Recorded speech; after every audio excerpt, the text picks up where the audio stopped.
Draw a timeline of the human past.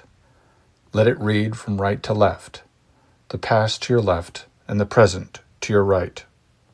You can decide how long to make this timeline. Some would start the timeline with the appearance of the first member of our species, who is sometimes called the Cro-Magnon man. He lived perhaps 200,000 or 300,000 years ago. Others might extend the timeline even farther back in time to include the first Neanderthal. Perhaps some others might even go farther back into the past, to the appearance of Australopithecus in the fossil record. Australopithecus was a diminutive ape man that lived millions of years ago in East Africa. Wherever you choose to begin, whichever date you pin to the left-hand side of this timeline, you will find that the vast majority of human history has been unrecorded.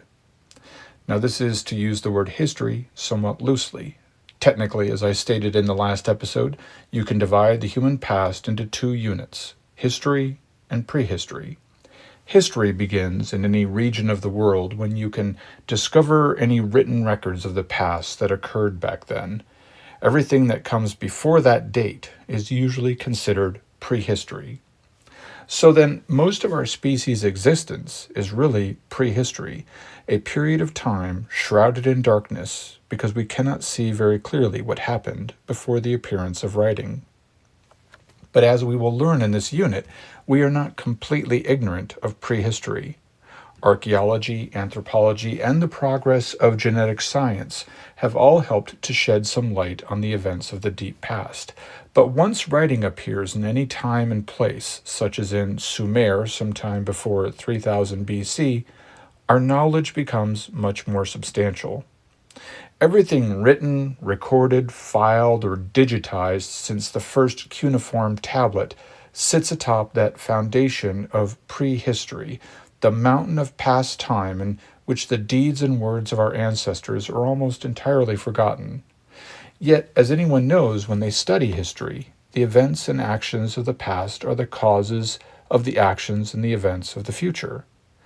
There is no Boston Tea Party in 1773 without the Stamp Act and other tax laws imposed on the American colonies in the decade previous. And these tax acts probably would not have been ordered by British Parliament if there had not been the 7 Years' War in the decade prior to that era. And that war would not have happened if the British had not colonized North America, which they could not have done if Columbus had not discovered the Americas hundreds of years before, and so on. So this desire to know more about prehistory motivates us to push back the frontier between history and prehistory. I mentioned the Sumerians. We know much more about them, about their beliefs, about their governments, their custom, their agriculture now. Yet, instead of being satisfied with the discovery of this great civilization in ancient Mesopotamia, which appears to have preceded even the civilization of ancient Egypt, we still hunger for more knowledge. Where did these Sumerians come from? Did they invent civilization?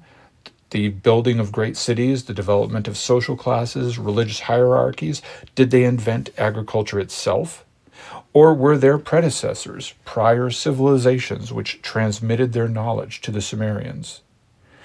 As you will learn, we have some answers to these questions. Archaeologists have uncovered what they call proto-cities in the Near East and in India, which predate even the great cities of Sumer. However, the picture of that stage of human civilization is unclear. These proto-cities left no writings that we have found. Thus, these ruins are prehistoric. So historians are always eager for someone to dig up even the merest fragment from prehistory which might tell us more about that vast period of time out of which all of our present-day cultures originate. With every ruin or relic of the past, we can begin to expand the frontier between history and prehistory and extend our knowledge of human conduct, beliefs, customs, motives, and more. There is precedent for this expansion of known history. 150 years ago, any class about ancient history would have begun with Egypt and with the time of the pyramids. But today, when someone begins to speak of recorded history, they typically begin with Sumer. Sumer, of course, was not completely unknown to historians. It was obvious to anybody that studied ancient Babylonia, for instance, and that was a once great civilization in Mesopotamia, that Babylonia could not have appeared out of nowhere. Ancient Babylon must have had predecessors in the same region, but there was no proof of these forebears, and it was assumed that civilization had really begun with Egypt, and that the civilizational knowledge of the Egyptians had flowed out into the rest of the world over the course of centuries and millennia. Nevertheless, there were biblical references to something much more ancient in Mesopotamia. The book of Genesis speaks of the land of Shinar in the east, of the Tower of Babel, and of a mysterious king named Nimrod. Thanks to renewed interest into the origins of biblical texts in the last couple centuries, it's now understood that these passages from Genesis are quite old. They are possibly transmitting tales that date back all the way to the 3rd millennium BC or even older. So these biblical hints at cities and cultures that may have predated the Babylonians have always teased researchers of various disciplines with the possibility of new archaeological findings. And now we know that great cities did indeed flourish in Mesopotamia long before the Egyptians built the Great Pyramids. Modern dating technologies applied to the ruins of cities such as Uruk and Lagash show that they were originally built long before 3000 BC. And so now, with these discoveries, it appeared that it may have been from these cities, spread along the Tigris and Euphrates rivers, that the rest of the world learned the techniques of civilization. But the matter is in no way decided. In fact, there is now a consensus among scholars that civilization may have appeared independently in several different areas of the world without necessarily being transmitted from one place to another.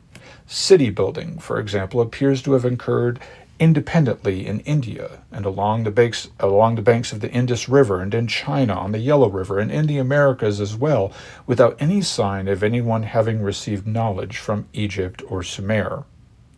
The discovery of Sumer, then, when all is said and done, therefore demonstrates that the boundary between history and prehistory can be pushed back, that more definite knowledge of our human past can be acquired.